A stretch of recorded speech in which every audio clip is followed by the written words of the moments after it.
Tulsa's Channel 8 News at 4.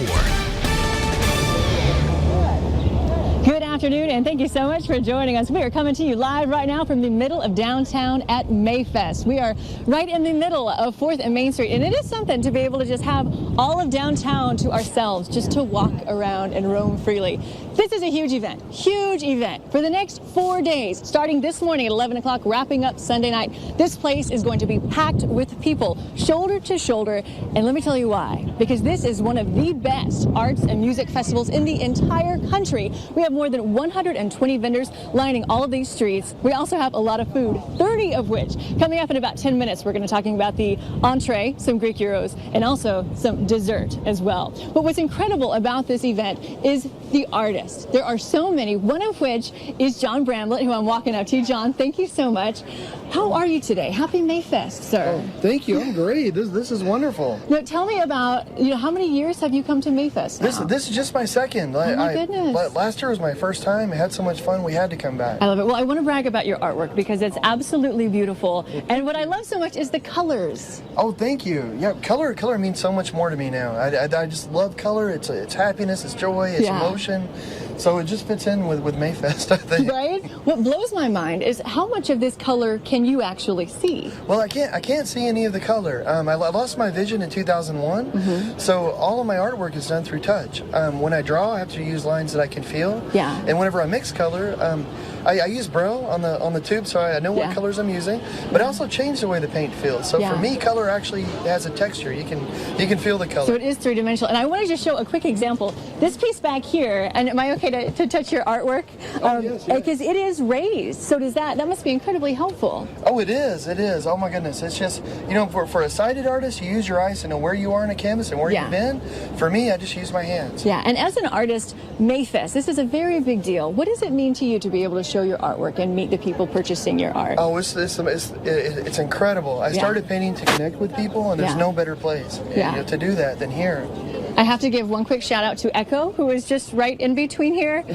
How long have you had Echo? I've had her for 7 years. Yeah, and she recently just won an award. She did. She was just put in the Animal Hall of Fame because, I have to brag about her. She is awesome, and she's wonderful. Yes. Well, John, thank you so much. It was an absolute pleasure meeting you, and happy Mayfest to you. Thank you. Okay, if you all are coming down here, we want to let you know where to park and also what roads to avoid if you don't want to come down to Mayfest. So take a look at your screen. We have a map there for you. So basically all down Main Street is going to be packed with people, packed with vendors. So that's where you need to be or where you need to avoid also. Okay, a big question is the weather. Every year, Mayfest, we always wonder, okay, what happens if it rains? What happens if it storms? But right now, it's just nice and a little muggy, but nice.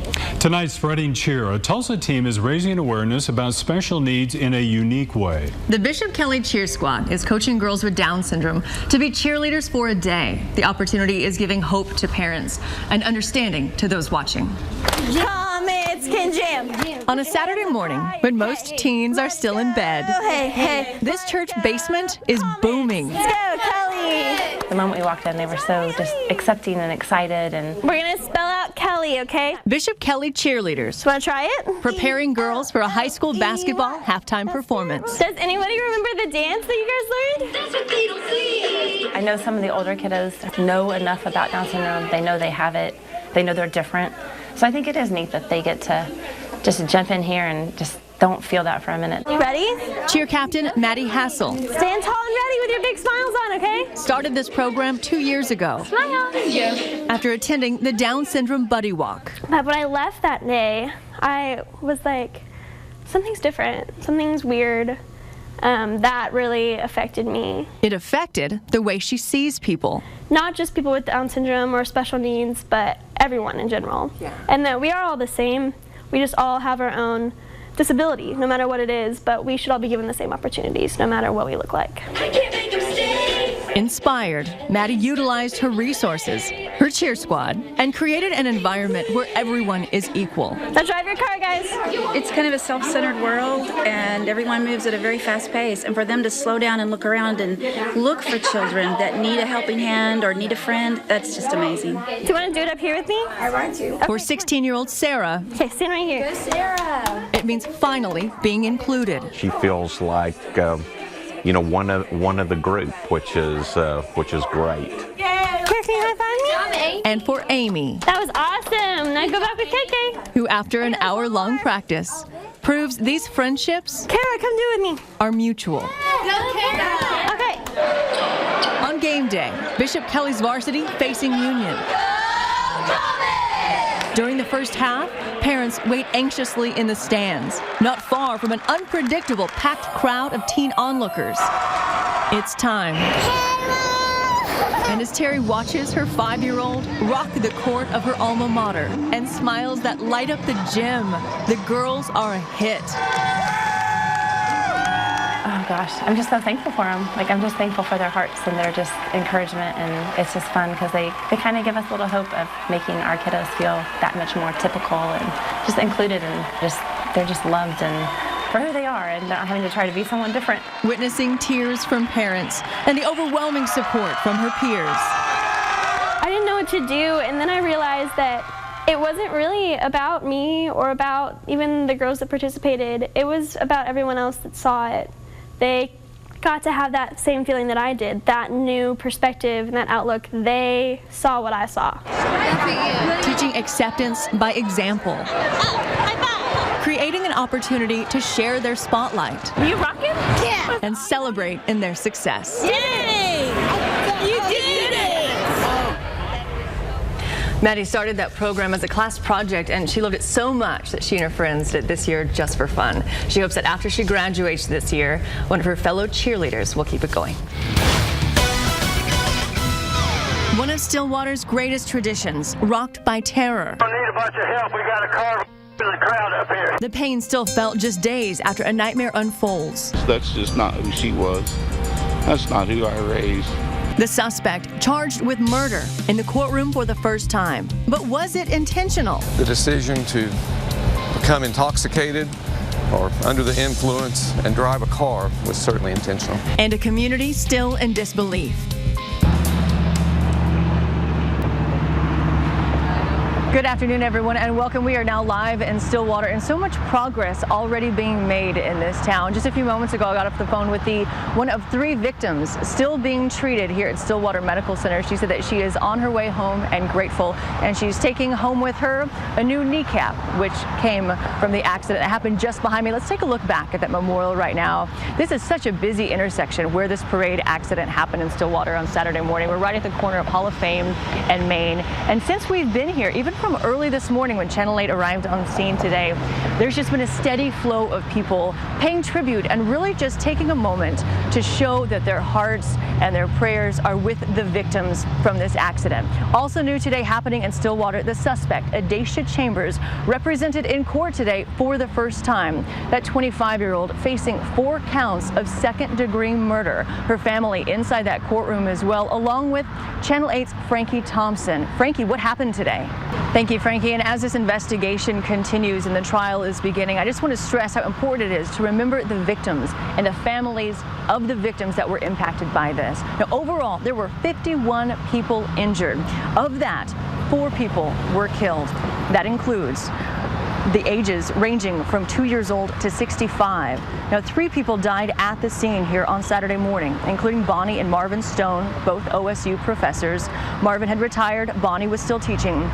Nikita Prabhahar, an OCU student, and the youngest, a 2-year-old by the name of Nash, died at a hospital on Saturday. Now, we were here at the Stillwater Medical Center earlier today visiting with one of the victims, Kimberly Harrison, and she talked about what it was like sitting on the parade route right next to her sister, her younger sister by just 2 years. She said she looked up and she saw the car hit the police officer's motorcycle. That motorcycle comes flying at her. She said somehow she knew to save her younger sister. She pushed her little sister out of the way, saving her life. And she said the next thing she knew, she must have blacked out, because the next thing she knew, she woke up and there were people all around her helping.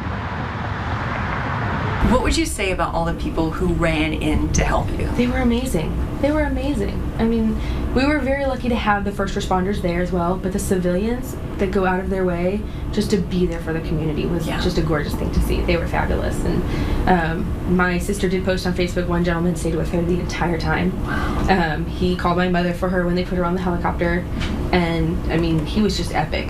Yeah. He was so great. Now, right next to her hospital bed, we saw a unique sight. She had 3 OSU tennis balls, all signed by the members of the OSU tennis team, who didn't tell anybody besides their coach, but they went to that hospital just to share their support for the victims. Coming up in about 8 minutes, we're going to be talking with the tennis team and learn why, even though they might come from different countries, some of them, they consider Stillwater home, and they are here to support those victims. And we've certainly enjoyed our time on campus today. We also bumped into some members of the Color Guard, and it was so nice walking around on campus because they said the energy was just excited because they want to help. They want to do what they can. And what they're doing, they're selling ribbons for just a $1 donation, that money going to the families of all the victims. They said it's their way to just show gratitude toward this community because they said we're all family. Know that this was so unexpected, and it takes a really hard hit, and we really want to help out in any way that we can because we love our cowboy family. Deal. Now, the Color Guard already raised $1,200, and they're not stopping yet. They're already preparing more ribbons to make sure they hand them out to as many Stillwater residents as possible. Now, earlier today, Channel 8's Yadami Farinas was here in this area. She stopped by the memorial, which is just behind me here at the corner of Main and Hall of Fame, and she bumped into a woman who was a student, also a mother. That person's name is Courtney Fenton, and Courtney shared her son's favorite toy, dropping off a Pistol Pete stuffed animal here at this memorial. She said it was just a small gesture for the 4 people who were killed and all the others injured. Stillwater is my home, and OSU is my home, and when something like this happens, I feel like it just affects everybody, and it deeply has impacted me as a person and as a mother and as a student. Now, Courtney said that this community is sticking together, and again, we will all get through this. Now, if you are here in Stillwater, or if you are affected by this tragedy in any way, there is help available. OSU Counseling Services offering their assistance to both employees and students as well. Also, there's available through their therapy dogs, which is a unique opportunity, and of course always the Red Cross. You can call them at 405-372-1833. Now, if you would like to financially help any of the victims of this tragedy, there are several different opportunities for you. One, OSU has set up a memorial page on the university's website. We have a link to also the Stillwater Medical Center Foundation, and that money is going to be helping all of the victims with their medical needs, both in Stillwater and also the victims being treated in Tulsa and Oklahoma City as well. All of this you can find again at KTUL.com. Coming up in just about 5 minutes, we're going to be talking with a group of student athletes, an inspiring group of young women, about some of the victims they met today, and of course the incredible stories of survival happening here in Stillwater. Reporting live in Stillwater, I'm Kristin Dickerson, Tulsa's Channel 8. 24 hours ago, this fabrication shop was in pristine condition. It was owned by a family, and it was the primary source of income for that family. Today, nothing. There's glass broken out, what's left of it at least, and just looking through, it looks like somebody just put everything they owned and put it into a blender. So starting to clean up seems like an impossible thing. Let's take a look around for a second. This is what we were told is what's left of the mobile police station. We got businesses all around and nothing's left. And then among all of this, it's trying to find things that were once in good condition. Now, I'm here with Rhonda. Rhonda, you own this area, you live here. What did you find and where did you find it? This is the top of the windmill that was at my mother's, which is just, 2 lots over.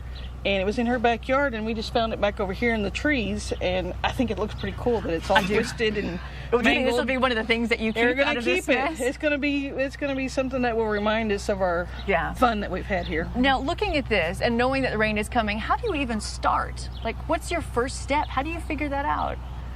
I don't know how I'm still trying to figure it out. I mean, here we've got 24 hours into this, and we still have not a clue. I mean, we're boarding up windows and stuff like that and got the tarps on the houses, but until somebody else comes in and says, okay, you can do this now, we're at the standstill mode. Yeah. And we just clean up, and this community is awesome, and we've had people come out from people who got as much damage as we have been here helping us, which is awesome. Yeah. So it's a great community to live in, and this was a horrible thing to happen, but there was no fatalities this time, and I'm really thankful for that, and we're all safe. My family's safe, and we're good.